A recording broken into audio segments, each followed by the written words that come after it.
Ada kitab judulnya Ar-Risalah Al-Qushairiyah.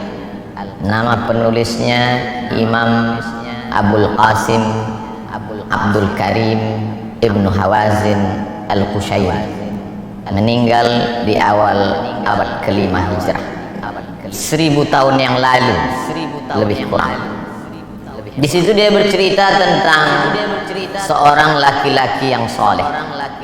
Soleh artinya baik, baik cakapnya, baik akidahnya, baik akhlaknya, baik tutur kata, santun budi pekerti.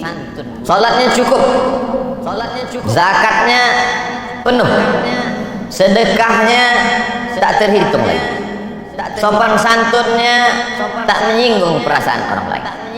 Tapi ternyata setelah dia mati, meninggal dunia, hisabnya lama sekali. Dilihatlah buku catatannya. Apalah agaknya yang membuat hisab ini begitu lama?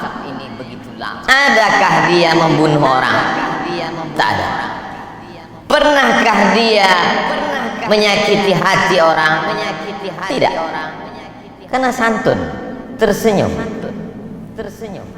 Ternyata pada suatu malam dia pergi kenduri undangan. Dalam kenduri itu disuguhkanlah makanan daging kambing. Ketika dimakan kambing itu, ada 1, 2, 3 ruas dikunyah, tersangkut di giginya, ditarik-tarik dengan lidah, tak juga mau ikut tertelan. Mengganggu terasa di mulut. Sampai di tengah jalan tak sabar untuk sampai ke rumah.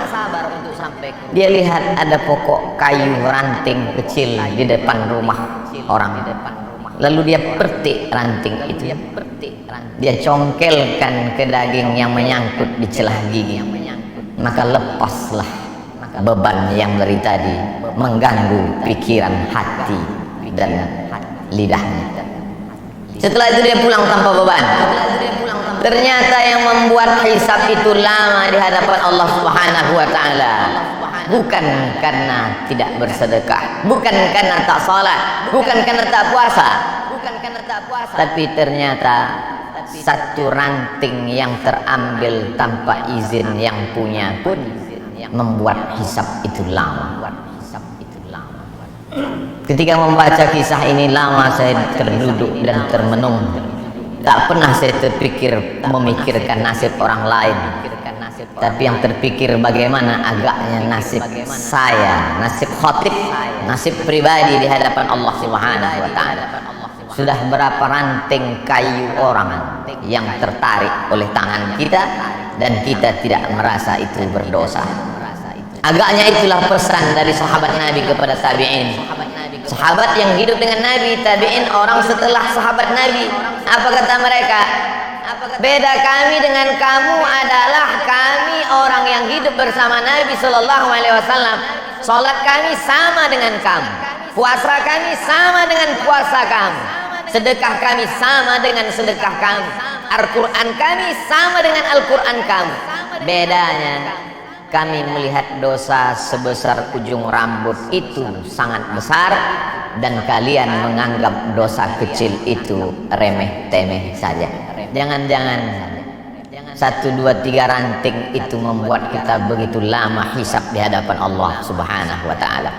Bagi yang pernah menganiaya orang, minta maaf. Minal aidin wal faizin, mohon maaf zahir dan batin. Bagi yang pernah termakan, minta izin, mudah-mudahan dihalalkannya, tersambung silaturahim. Hari Rabu Nabi naik ke atas mimbar. Hari Senin beliau meninggal. 5 hari sebelum meninggal, Kamis, Jumat, Sabtu, Ahad, Senin. Hari Rabu beliau naik ke atas mimbar. Man kuntu jalattu lahu zahran, siapa yang pundaknya pernah tercambuk oleh saat aku menyambuk kuda, lalu ada orang bersembunyi di balik kuda itu, ujung cambuk terkena pundaknya. Hadza zahri, ini pundak Muhammad. Silakan balas. Silakan balas sahabat. Daripada aku mencari kalian nanti di padang mahsyar di akhirat, lebih baiklah kalian balas sekarang. Man kuntu syatamtu lahu irdan. Kata-kataku kasar, menyinggung perasaan, sakit hatinya. Dia tak membalas, segan karena aku nabi. Maka inilah masanya. Hadza irdi. Ini harga diri Muhammad. Balaslah.